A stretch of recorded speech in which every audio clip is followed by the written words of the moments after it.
Hi friends, welcome to Maggie's kitchen. ఈరోజు మన కిచెన్లో ఒక మంచి స్వీట్ రెసిపీని చూపిస్తున్నాను. అదేనండి కొబ్బరి బర్ఫీ. చాలా సాఫ్ట్గా నోట్లో వెన్నలా కరిగిపోయే సింపుల్ బర్ఫీని అలాగే ఇంట్లో ఉండే సింపుల్ ఇంగ్రీడియంట్స్ తోటి ఎలా చేసుకోవాలో ఆ ప్రాసెస్ ఏంటో చూద్దామా. నేనైతే ఇక్కడ పూజ గదిలో యూజ్ చేసుకున్నాక మిగిలిన కొబ్బరికాయ ఉంటుంది కదండి, అందులో నుంచి ఒక ఫుల్ కొబ్బరికాయని ఇలా చిన్న చిన్న ముక్కలుగా కట్ చేసి ఒక కప్పు వరకు తీసుకున్నాను. ఇప్పుడు ఈ కొబ్బరి ముక్కల్ని ఒక మిక్సర్ జార్లోకి వేసి మెత్తగా గ్రైండ్ చేసి తీసుకోవాలండి. మీరు కావాలంటే ఈ కొబ్బరిని గ్రేటర్తో తురిమి అయినా తీసుకోవచ్చు, కానీ మనం చేసే బర్ఫీ సాఫ్ట్గా రావాలంటే ఇలా మిక్సర్ జార్లో మెత్తగా గ్రైండ్ చేసి తీసుకోవాలి. ఇక్కడ వీడియో క్లిప్లో చూపించిన విధంగా మెత్తగా గ్రైండ్ చేసి తీసుకోండి.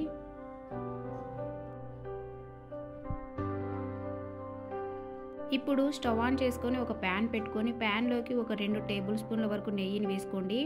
నెయ్యి కాస్త కరిగినాక ఇందులోకి మనం ఏ కప్పుతో అయితే కొబ్బరిని తీసుకున్నామో అదే కప్పుతోటి ఒక కప్పు వరకు శనగపిండిని వేసి ఫ్లేమ్ని లోలో పెట్టుకొని ఒక 5-6 నిమిషాల పాటు బాగా వేయించుకోవాలండి.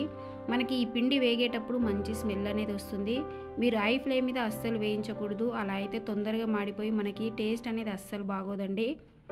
ఇలా వేయించుకున్నాక వెంటనే వేరొక బౌల్లోకి తీసేసుకోవాలి.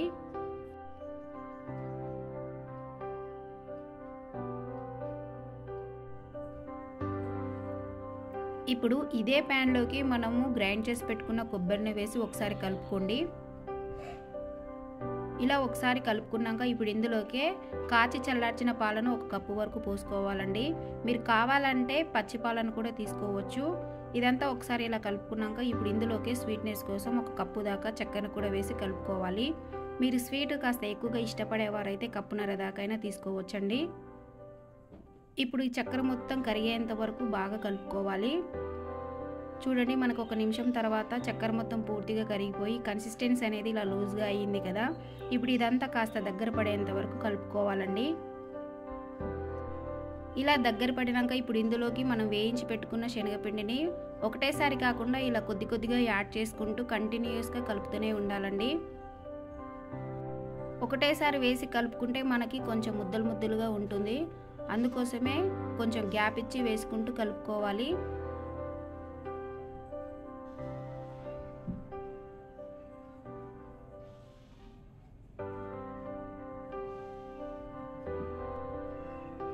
ఎక్కడ ముద్దలు లేకుండా పిండి మొత్తాన్ని ఇలా బాగా కలుపుకున్నాక ఇప్పుడు ఇందులోకి ఒక 1 టేబుల్ స్పూన్ నెయ్యిని యాడ్ చేసుకొని కలుపుకోవాలండి.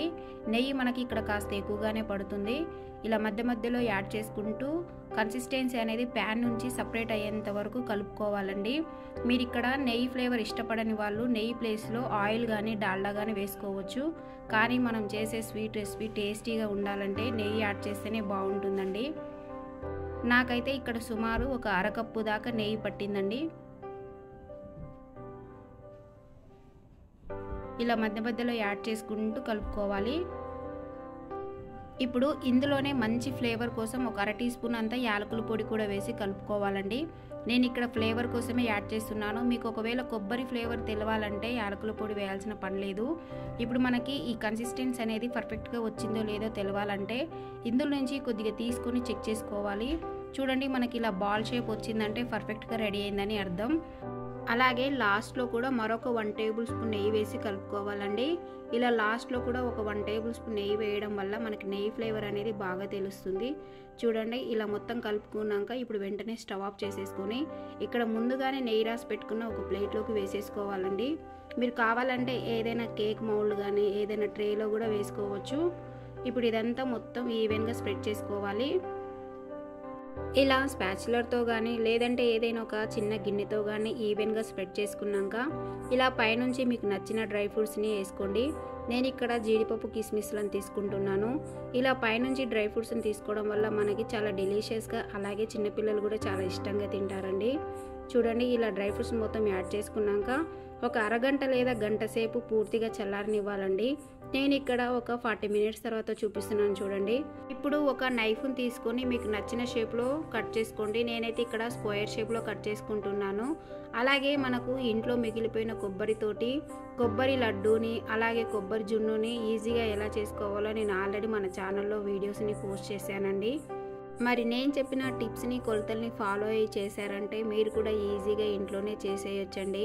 చూసారు కదా, అంతే అండి, సూపర్ అండ్ టేస్టీ కొబ్బరి బర్ఫీ రెడీ అయిపోయింది కదా. మరి మీరు కూడా ఇంట్లో తప్పకుండా ఓసారి ఇలా ట్రై చేసి ఎంజాయ్ చేయండి. ట్రై చేశాక మీకు ఎలా కుదిరిందో నాతో షేర్ చేసుకోవడం అస్సలు మర్చిపోవద్దు. మరి ఈ వీడియో కనుక మీకు నచ్చినట్లయితే ప్లీజ్ లైక్ చేయండి, షేర్ చేయండి. మరిన్ని టేస్టీ అండ్ సింపుల్ రెసిపీస్ కోసం మన మ్యాగీస్ కిచెన్ని సబ్స్క్రైబ్ చేసుకోవడం అస్సలు మర్చిపోవద్దు.